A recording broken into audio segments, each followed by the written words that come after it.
Well, thank you.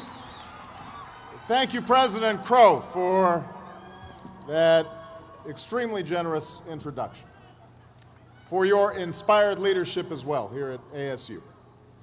I want to thank the entire ASU community for the honor of attaching my name to a scholarship program that will help open the doors of higher education to students from every background.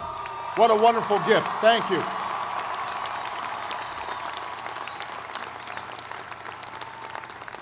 That notion of opening doors of opportunity to everybody, that is the core mission of this school.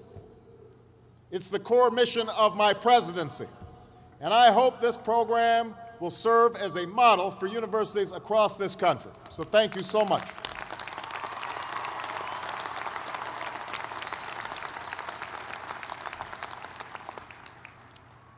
I want to obviously congratulate the class of 2009 for your unbelievable achievement. I want to thank the parents, the uncles, the grandpas, the grandmas, cousins, Calabash cousins, everybody who was involved in helping these extraordinary young people arrive at this moment. I also want to apologize to the entire state of Arizona for stealing away your wonderful former governor, Janet Napolitano.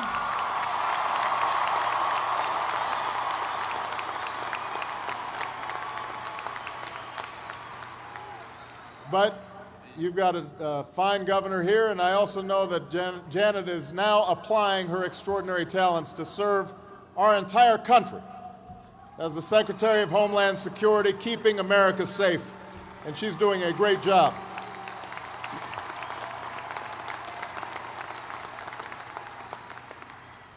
Now, before I begin, I'd just like to clear the air about that little controversy everybody was talking about a few weeks back. I have to tell you, I really thought this was much ado about nothing. But I do think we all learned an important lesson. I learned never again to pick another team over the Sun Devils in my NCAA brackets. It won't happen again. President Crow and the Board of Regents will soon learn about being audited by the IRS.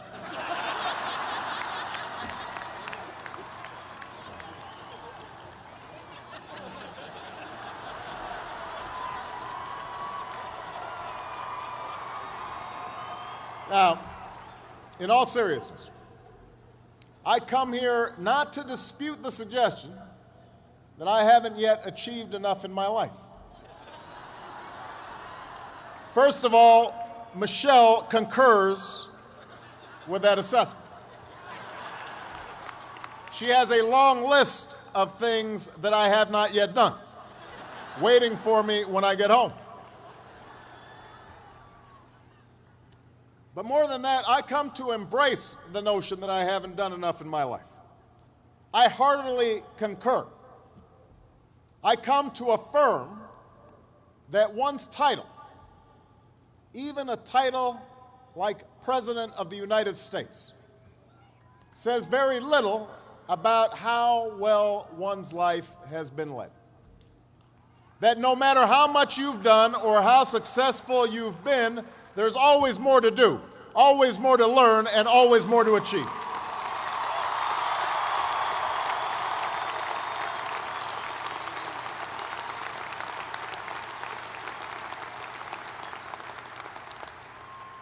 And I want to say to you today, graduates, class of 2009, that despite having achieved a remarkable milestone in your life, despite the fact that you and your families are so rightfully proud, you too cannot rest on your laurels. Not even some of those remarkable young people who were introduced earlier. Not even that young lady who's got 4 degrees getting today. You can't rest. Your own body of work is also yet to come. Now, some graduating classes have marched into this stadium in easy times, times of peace and stability, when we call on our graduates simply to keep things going and don't screw it up. Other classes have received their diplomas in times of trial and upheaval, when the very foundations of our lives, the old order, has been shaken. The old ideas and institutions have crumbled, and a new generation is called upon to remake the world. It should be clear to you by now the category into which all of you fall. For we gather here tonight in times of extraordinary difficulty for the nation and for the world. The economy remains in the midst of a historic recession, the worst we've seen since the Great Depression. The result in part of greed and irresponsibility that rippled out from Wall Street and Washington as we spent beyond our means and failed to make hard choices.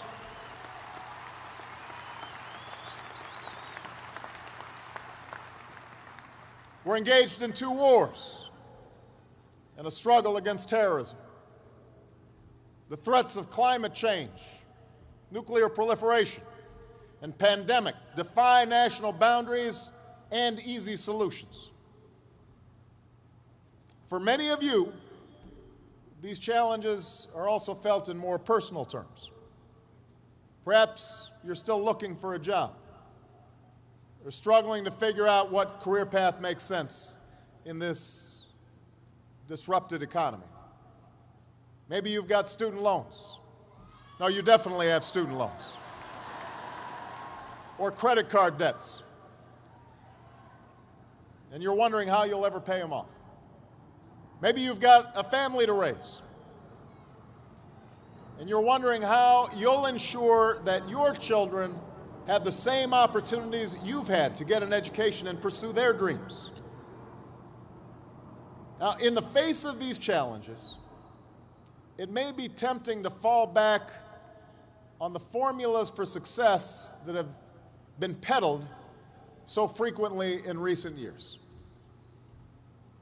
It goes something like this. You're taught to chase after all the usual brass rings. You try to be on this who's who's list or that top 100 list. You chase after the big money and you figure out how big your corner office is. You worry about whether you have a fancy enough title or a fancy enough car. That's the message that's sent each and every day, or has been in our culture for far too long, that through material possessions, through a ruthless competition pursued only on your own behalf, that's how you will measure success. Now, you can take that road, and it may work for some. But at this critical juncture in our nation's history, at this difficult time, let me suggest that such an approach won't get you where you want to go. It displays a poverty of ambition. That in fact, the elevation of appearance over substance, of celebrity over character, of short-term gains over lasting achievement, is precisely what your generation needs to help end. Now,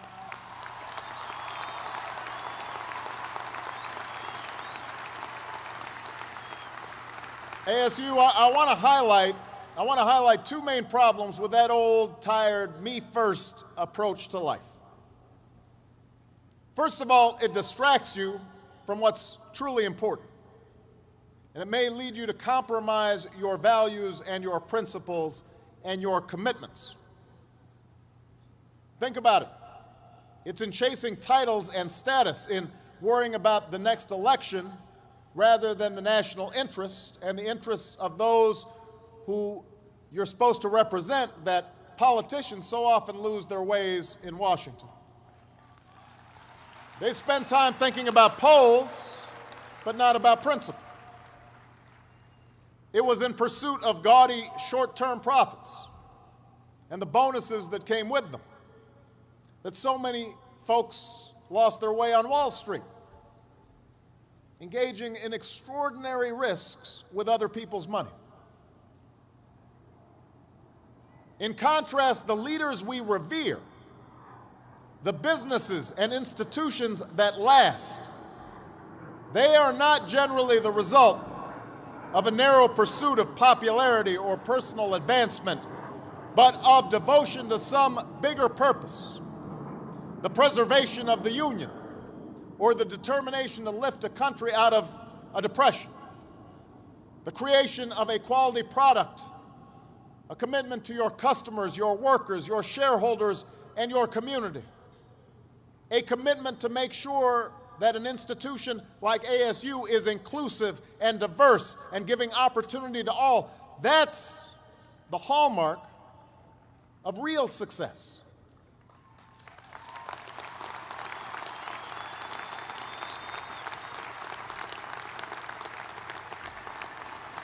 That other stuff, the trappings of success may be a byproduct of this larger mission. But it can't be the central thing. Just ask Bernie Madoff. That's the first problem with the old attitude. The second problem with the old approach to success is that a relentless focus on the outward markers of success can lead to complacency. It can make you lazy. We too often let the external, the material things serve as indicators that we're doing well, even though something inside us tells us that we're not doing our best, that we're avoiding that which is hard but also necessary, that we're shrinking from rather than rising to the challenges of the age. And the thing is, in this new hyper-competitive age, none of us can afford to be complacent. That's true whatever profession you choose. Professors might earn the distinction of tenure, but that doesn't guarantee that they'll keep putting in the long hours and late nights and have the passion and the drive to be great educators. The same principle is true in your personal life. Being a parent is not just a matter of paying the bills, doing the bare minimum. It's not just bringing a child into the world that matters, but the acts of love and sacrifice it takes to raise and educate that child and give them opportunity.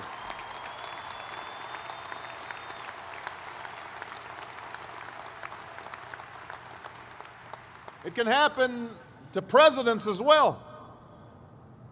If you think about it, Abraham Lincoln and Millard Fillmore had the very same title.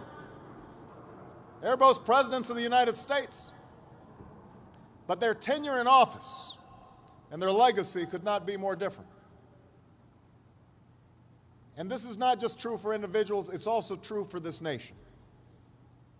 In recent years, in many ways, we've become enamored with our own past success, lulled into complacency by the glitter of our own achievements. We've become accustomed to the title of military superpower, forgetting the qualities that got us there, not just the power of our weapons, but the discipline and valor and the code of conduct of our men and women in uniform.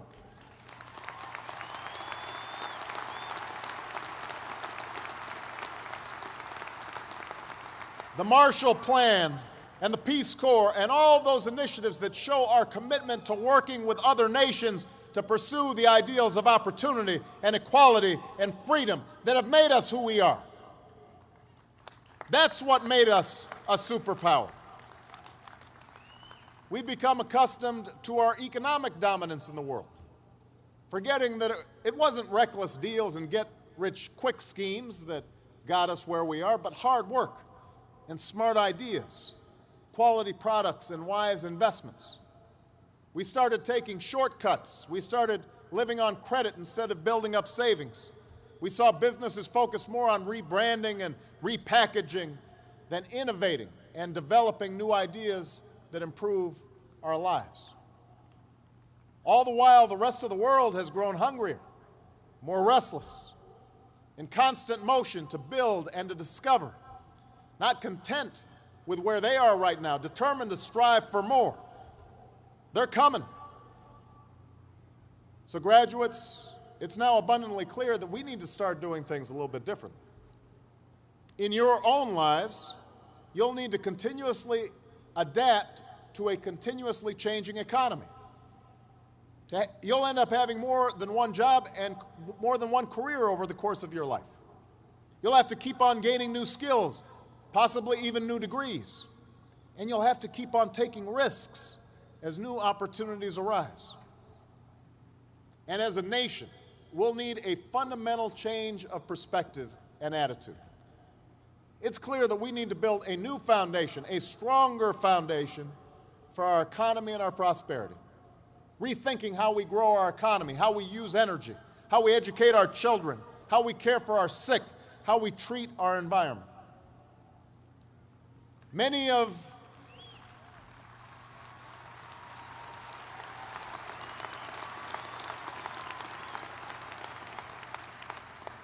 our current challenges are unprecedented. There are no standard remedies, no go-to fixes this time around. And class of 2009, that's why we're going to need your help. We need young people like you to step up. We need your daring, we need your enthusiasm, we need your energy, we need your imagination. And let me be clear, when I say young, I'm not just referring to the date of your birth certificate. I'm talking about an approach to life, a quality of mind and a quality of heart, a willingness to follow your passions, regardless of whether they lead to fortune and fame, a willingness to question conventional wisdom and rethink old dogmas, a lack of regard for all the traditional markers of status and prestige, and a commitment instead to doing what's meaningful to you, what helps others, what makes a difference in this world.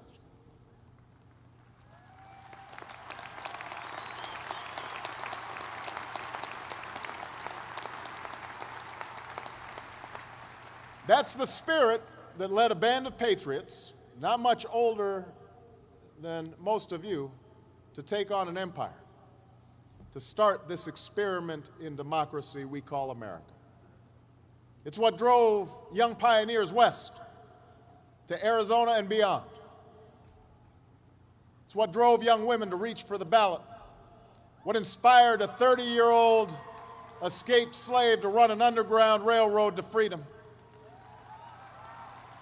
what inspired a young man named Cesar to go out and help farm workers, what inspired a 26-year-old preacher to lead a bus boycott for justice.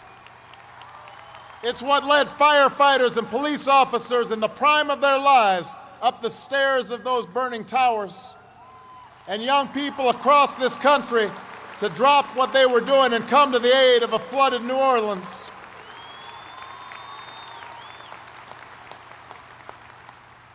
It's what led two guys in a garage named Hewlett and Packard to form a company that would change the way we live and work. What led scientists in laboratories and novelists in coffee shops to labor in obscurity until they finally succeeded in changing the way we see the world. That's the great American story. Young people just like you, following their passions, determined to meet the times on their own terms. They weren't doing it for the money. Their titles weren't fancy. Ex-slave, minister, student, citizen. A whole bunch of them didn't get honorary degrees. But they changed the course of history, and so can you, ASU. So can you, class of 2009.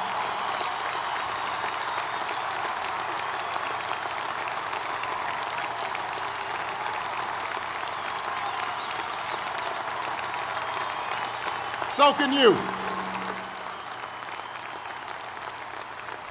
With a degree from this outstanding institution, you have everything you need to get started. You've got no excuses. You have no excuses not to change the world.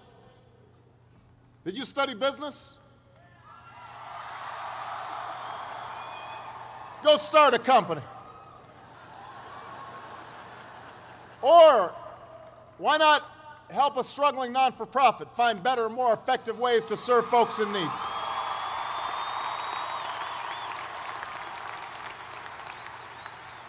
You study nursing?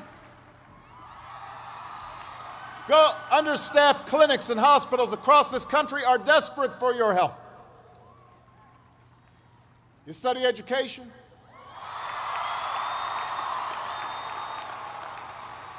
Teach in a high-need school where the kids really need you.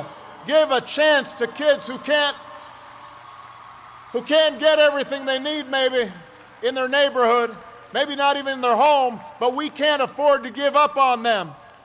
Prepare them to compete for any job anywhere in the world.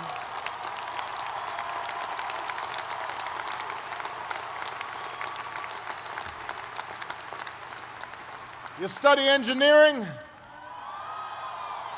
Help us lead a green revolution, developing new sources of clean energy that will power our economy and preserve our planet. But you can also make your mark in smaller, more individual ways. That's what so many of you have already done during your time here at ASU. Tutoring children, registering voters, doing your own small part to fight hunger and homelessness, AIDS, and cancer. One student said it best when she spoke about her senior engineering project building medical devices for people with disabilities in a village in Africa. Her professor showed a video of the folks they'd been helping, and she said, when we saw the people on the videos, we began to feel a connection to them. It made us want to be successful for them. Think about that. It made us want to be successful for them. That's a great motto for all of us. Find somebody to be successful for. Raise their hopes. Rise to their needs. As you think about your life after graduation, as you look into the mirror tonight after the partying's done,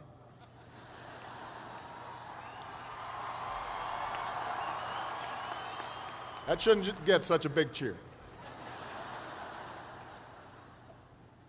You may look in the mirror tonight and you may see somebody who's not really sure what to do with their lives.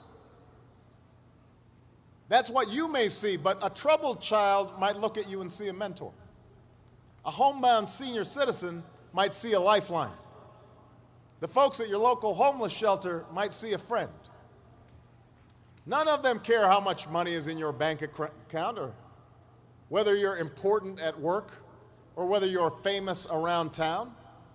They just know that you're somebody who cares, somebody who makes a difference in their lives.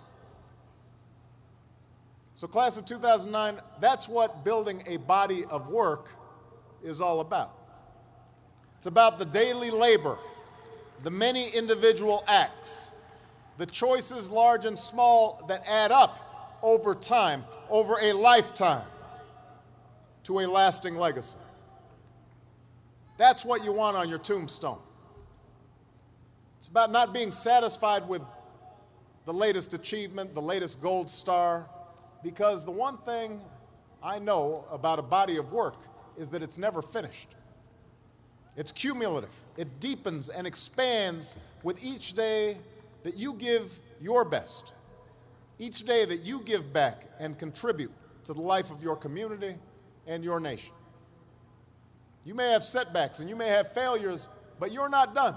You're not even getting started, not by a long shot. And if you ever forget that, just look to history.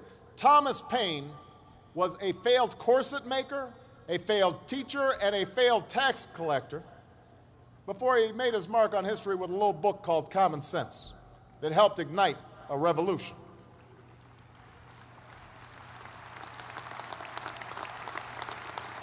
Julia Child didn't publish her first cookbook until she was almost 50. Colonel Sanders didn't open up his first Kentucky Fried Chicken until he was in his 60s.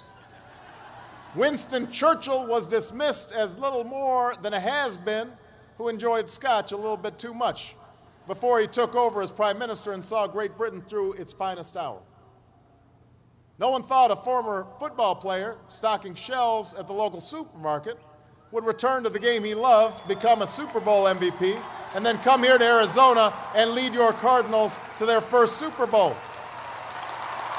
Your body of work is never done.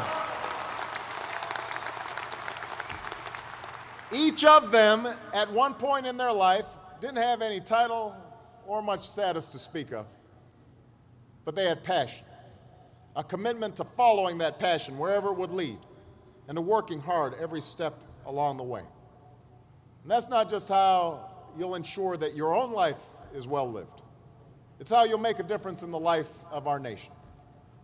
I talked earlier about the selfishness and irresponsibility on Wall Street in Washington that rippled out and led to so many of the problems that we face today. I talked about the focus on outward markers of success that can help lead us astray. But here's the thing, class of 2009, it works the other way too.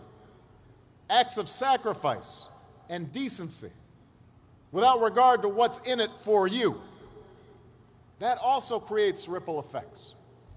Ones that lift up families and communities, that spread opportunity and boost our economy, that reach folks in the forgotten corners of the world, who in committed young people like you see the true face of America, our strength, our goodness, our diversity, our enduring power, our ideals.